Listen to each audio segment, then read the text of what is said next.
Assalamualaikum warahmatullahi wabarakatuh. Teman-teman semua yang dirahmati dan dicintai oleh Allah Subhanahu wa Ta'ala, dalam perjalanan rohani kita menuju Allah, ada satu hal yang sering terlupakan oleh banyak orang, teman-teman. Bahwa di antara sekian banyak makom dan derajat dan makomat spiritual dalam dunia tasawuf, itu terdapat satu puncak agung yang tampak sederhana, teman-teman, namun sungguh menakjubkan nilainya. Itulah makom diam, teman-teman. Ya, makom diam. Dalam khazanah tasawuf dan perjalanan para wali bukan sekedar menutup mulut, teman-teman. Bukan hanya tidak bicara. Diam adalah kondisi batin, sikap spiritual, dan bahkan tanda tertinggi dari kedekatan hamba dengan Tuhannya. Banyak orang mengira bahwa orang yang ma'rifat itu akan berkata-kata tinggi tentang hakikat. Tapi justru para sufi agung mengajarkan bahwa semakin seseorang mengenal Allah, semakin ia terdiam dalam kehadirannya. Mari kita renungkan sabda-sabda para aulia, teman-teman. Imam Abu Yazid Al-Bustami, salah satu tokoh agung dalam dunia tasawuf, beliau pernah berkata, ma'rifat itu menenggelamkanmu dalam keheningan. Ketika engkau menyaksikan Allah, maka lidahmu akan keluh, akalmu akan mati, dan hatimu akan hanya berguncang dalam kebisuan yang suci. Inilah makom kebisuan yang bukan karena kosong, teman-teman, tapi justru karena penuh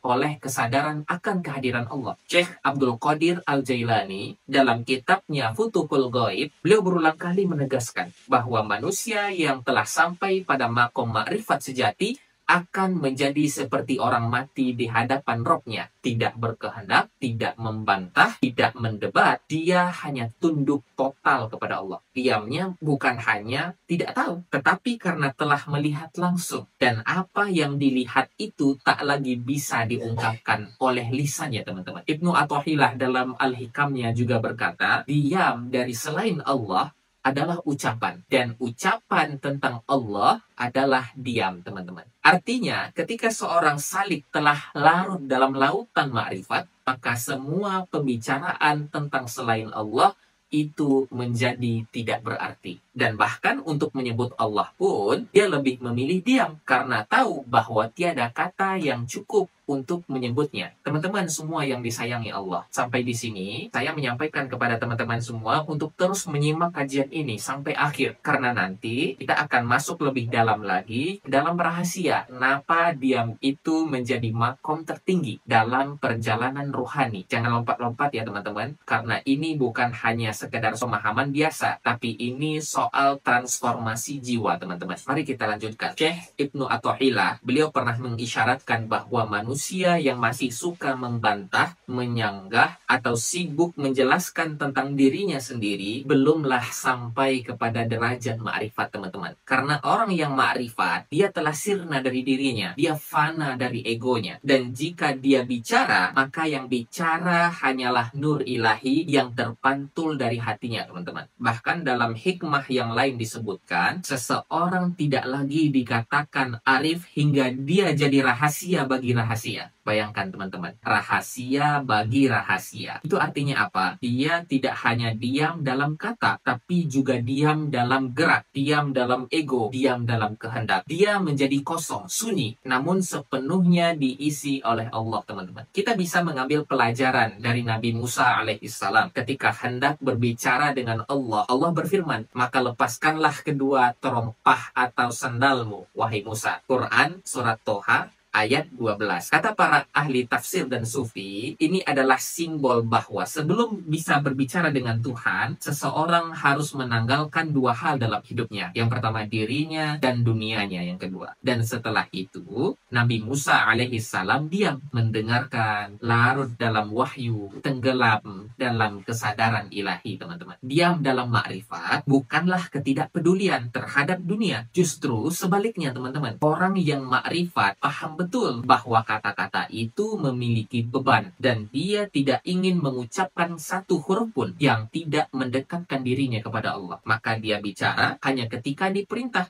hanya ketika bermanfaat, dan selebihnya dia memilih sunyi, teman-teman. Syekh Dhunnun al-Misri berkata, barang siapa yang mengenal Allah, maka akan sedikit ucapannya dan banyak diamnya. Karena dia menyadari bahwa apa yang dilihatnya terlalu besar untuk dijelaskan dan terlalu suci untuk diuraikan. Maka jangan heran jika banyak para wali terdahulu yang justru tampak tenang, diam, bahkan seperti orang biasa. Padahal di dalam dadanya berkecambuk lautan tauhid yang tidak sanggup diwakili oleh kata, teman-teman. Dalam konteks ini, diam bukan berarti berhenti dari dakwah, teman-teman. Tapi diam yang dimaksud adalah diam batin, yaitu tidak menyandarkan diri kepada daya, upaya, dan pemikiran sendiri. Dakwah tetap berjalan, amal tetap berlangsung, namun semua itu dilakukan dalam kesadaran bahwa kita hanyalah alat. Allah lah yang maha bertindak. Teman-teman semua, diam dalam makrifat juga membawa ketenangan yang luar biasa. Ketika seseorang telah sampai pada pengenalan yang dalam terhadap Allah, maka dunia tak lagi membisingkan dirinya. Dia tidak mudah terganggu oleh pujian ataupun celaan. Dia hanya diam dari goncangan dunia karena jiwanya telah mapan dalam kehadiran Allah. Ini sebabnya para sufi tidak sibuk untuk mengomentari dunia. Mereka tidak sibuk memaksakan kehendaknya karena mereka telah melihat bahwa segala sesuatu itu berada dalam genggaman Allah. Dan apa gunanya mempermasalahkan ciptaan ketika hati telah dipenuhi oleh pencipta? Maka teman-teman semua, marilah kita belajar diam. Bukan diam kosong, tapi diam yang penuh makna. Diam yang lahir dari ma'rifat. Diam yang menjadikan hati kita sebagai mihrab. Dan diam yang menjadikan setiap helaan nafas sebagai zikir rahasia antara hamba dengan Tuhannya. Dan inilah yang menjadikan inti dari makom diam yang kita bicarakan. Ketika hati seorang hamba telah dibasahi oleh cahaya ma'rifat, maka lisannya tidak lagi mudah meluncur. Bukan karena tidak tahu, tapi karena dia tahu bahwa pengetahuan itu hanyalah milik Allah. Dan tiada satu kata pun yang mampu untuk mewakili hakikatnya. Dia menyadari bahwa semakin banyak dia berkata, semakin besar kemungkinan untuk terselip ria, ujub, bahkan dusta yang halus. Syekh Abu Madian, seorang wali besar dari Andalusia, beliau pernah berkata dalam salah satu hikmahnya, bicaralah hanya ketika Allah membukakan pintu bicara, dan diamlah ketika Allah menutupinya. Karena diam di saat pintu kata tertutup adalah adab. Dan bicara di saat pintu itu terbuka adalah amanah. Ini bukan hanya sekedar nasihat etika, teman-teman. Tapi ini makom adab di hadapan Allah. Diam menjadi bentuk penghormatan. Karena siapa kita sampai merasa harus selalu mengomentari segalanya? Kita pun melihat dari perjalanan hidup Nabi Muhammad. Dalam beberapa peristiwa yang genting, beliau memilih untuk diam terlebih dahulu. Menunggu petunjuk, tidak tergesa-gesa menanggapi, tidak buru-buru untuk membalas. Bahkan dalam peristiwa hijrah ketika di Gua Sur, saat Abu Bakar gelisah dan ketakutan karena nyawa mereka terancam, Rasulullah hanya berkata dengan tenang, la tahzan innallaha ma'ana. Tidak panjang, tidak berbelit-belit, tapi dari diam itulah muncul kekuatan, teman-teman. Karena diam lahir dari keyakinan bahwa Allah bersama mereka. Bukan hanya sekedar banyak bicara tentang cinta ilahi, tapi soal menjadi cinta itu sendiri dalam diamnya yang mendalam. Orang yang telah mengenal Allah akan mengurangi bicara karena takut setiap kata yang keluar tidak mempresentasikan kebenaran. Dia lebih memilih diam dan menjaga hatinya agar tetap dalam zikir batin yang tak terdengar, teman-teman. Bahkan zikir para ma'rifat bukan lagi di lisan, bukan juga hanya dalam hati, tapi telah menjadi keadaan. Sehingga diamnya pun adalah zikir. Dia tidak lagi mengucap Allah, Allah, tapi seluruh tubuhnya menjadi cermin dari lafaz itu. Dan ini selaras dengan apa yang dikatakan oleh para sufi. Ma'rifat adalah ketika Allah menjadi penglihatannya, pendengarannya, dan lisannya. Maka diamnya pun adalah firman. Coba kita renungi, teman-teman. Betapa kita hari ini hidup di zaman yang bising. Semua orang ingin berbicara. Semua orang ingin menyampaikan pendapat. Semua berlomba-lomba ingin menjadi yang paling keras suaranya. Tapi justru di tengah kebisingan itu, makna itu hilang. Ketika semua berbicara, siapa yang mendengarkan kira-kira? Maka dia menjadi cara sunyi yang penuh berkah. Jalan yang membuat kita mendengar bukan hanya suara manusia, tapi suara nurani, teman-teman. Dan lebih dalam lagi, suara Allah dalam kalbu. Sufiyah Rabi'ah Al-Adawiyah, beliau seorang perempuan sufi besar, pernah berkata dalam munajatnya, teman-teman. Beliau berkata, Tuhanku, lidahku keluh karena Engkau ya Allah. Dan mataku kering bukan karena tak menangis, tapi karena tak ada